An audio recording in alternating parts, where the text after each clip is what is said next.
عليكم ورحمة الله. ازيكم عاملين ايه؟ يا رب تكونوا بخير. النهارده طبعا رمضان قرب وجات لي فكرة فقلت اشاركها معاكم. طبعا دوت كتاب رمضان اسمه مفكرة رمضان.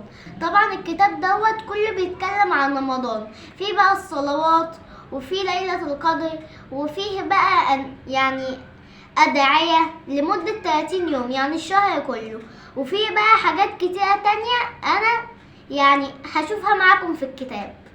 أولا بدأ لنا مفكرة رمضان. شهر الخير السنة غير. شهر رمضان من أفضل شهور السنة، فيه تتنزل الرحمات وفيه تفتح أبواب الجنة، فلتكن همتنا إلى الله عالية ولا نترك بابا للخير والثواب إلا ونتركه. هيا بنا معا. ستكون رحلتنا مع شهر رمضان بسيطة وميسرة، وستكون مهمتنا تذكيركم بأهم الأعمال الصالحة التي تجعلنا نستثمر شهر رمضان بشكل أفضل. وسنبدأ بأحب الأعمال إلى الله وهي الصلاة على وقتها. وهنا بقى هو كاتب كل الحاجات اللي ذكرها في الكتاب. أولا قراءة القرآن، بعدين الدعاء، وبعدين فائدة اليوم ديت طبعا هتبقى في قدام كل الحاجات دي. بعدين تعلمت اليوم، بعدين تحدي اليوم. وسنقوم بدورنا باقتراح بعض التحديات للمساعدة. اليوم الأول، اليوم الثاني، اليوم الثالث، اليوم الرابع، الحاجات دي بقى. اليوم مثلا الخامس واليوم السادس. بعدين الصلوات. الفجر، هنا بقى الصلاة اللي انت تصليها تعمل جنبها صح، واللي انت يعني ما صلتهاش ما تعملش عليها حاجة. بعدين صلاة السنن والنوافل. وبعدين ورد القرآن اليومي. عدد الصفح، مثلا انا هجيب النهاردة ده في شهر رمضان، انا هجيب النهاردة مثلا وجهين 10 ايا كان. احط مثلا هنا لو انا هجيب 5 مثلا، هنا بقى عدد الصفح، مثلا انا هجيب 5، اعمل هنا رقم 5.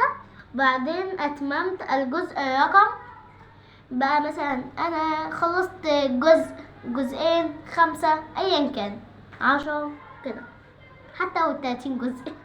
دعاء اليوم، طبعا هنا انت هتكتب الدعاء اللي انت عاوز تقرأه وتفضل تقرأه طول اليوم. وبعديها فائدة اليوم. فائدة اليوم طبعا هو اللي بيبقى كاتبها ومش انت، فانت بتقرأها وبتستفاد منها. هو كاتب ايه بقى؟ في كل صفحة بتبقى واحدة مختلفة. كاتب لا تتحدث عن أحد بسوء، وخاصة في جلسات الأصدقاء، ولا تنسى أن الغيبة من الأعمال التي تذهب الأعمال الصالحة. تعلمت اليوم، تكتب الحاجة اللي انت تعلمتها، مثلا زي لو كنت تعلمت ايه، اتعلمت انك تساعد الاهل، انك تروق البيت مثلا لو حد مش فاضي، انك مثلا يعني ايه تبطل من صوتك العالي والحاجات ديت، يعني اي حاجة بقى ماشي. وبعدين ايه تحدي اليوم، طبعا انت اللي بتكتب التحدي ده.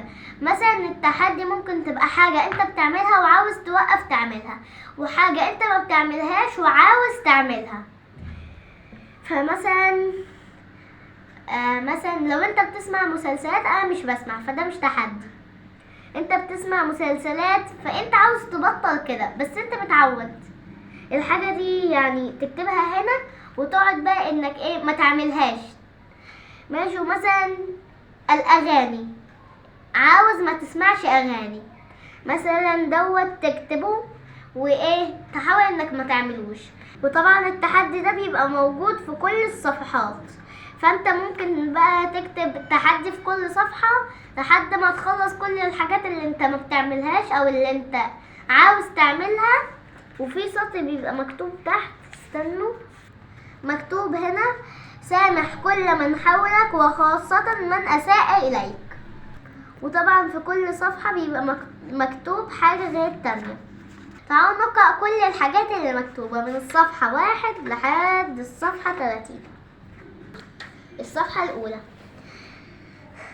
شعاري في رمضان لن يسبقني إلى الله أحد. لن أهدى وقتي في متابعة المسلسلات، وسأختار ما يناسب مع شهر رمضان الفضيل. استبدال أوقات اللهو واللعب بنشر ما هو مفيد، آية أو حديث أو نصائح رمضانية.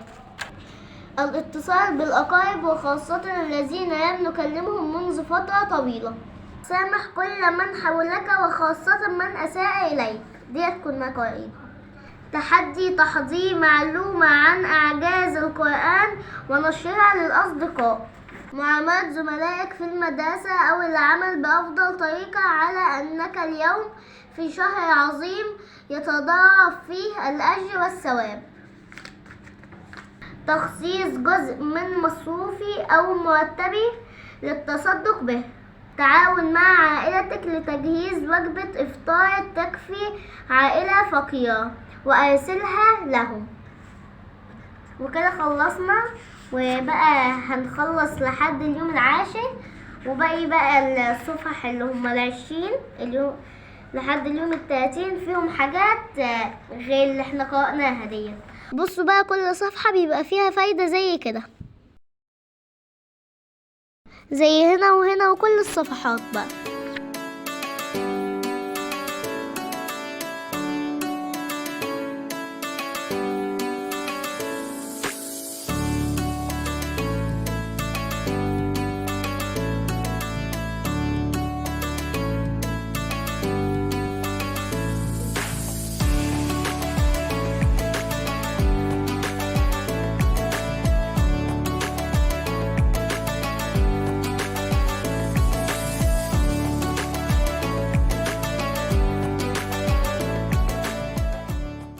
بصوا بقى الفائدة بتاعة اليوم العشرين عشان بداية العشر الأواخر. كان رسول الله صلى الله عليه وسلم إذا دخل العشر أحيا الليل وأيقظ أهله وجد وشد المئزر.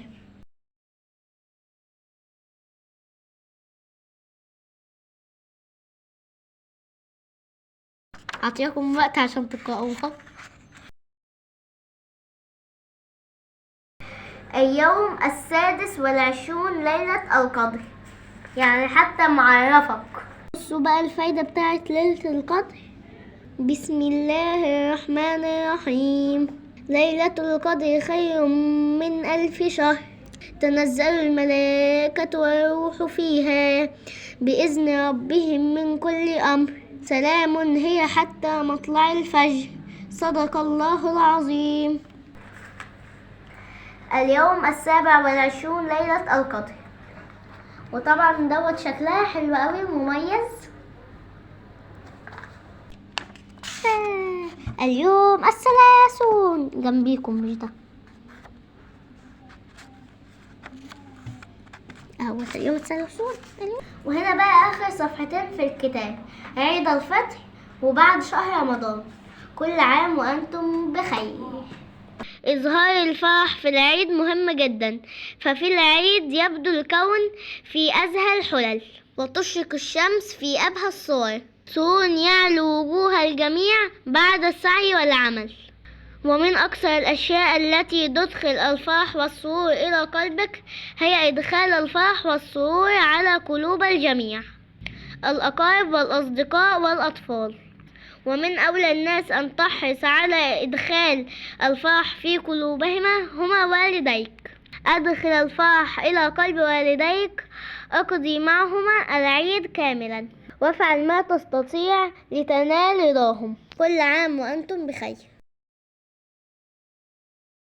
تعودنا على عبادات في رمضان، فلنواظب عليها بعد رمضان، ولتكن السنة كلها تعلم وتعليم، فإنما العلم بالتعلم. تدربنا على الصبر في رمضان، ليس فقط على الجوع والعطش، بل على مجاهدة النفس والعبادات والأعمال الصالحة، فلنكن كذلك بعد رمضان، فإنما الحلم بالتحلم. تبنا إلى الله في رمضان، فلنحافظ على توبتنا بعد رمضان. تقبل الله منا ومنكم، وأعاننا الله وإياكم على طاعته طوال السنة، والحمد لله رب العالمين.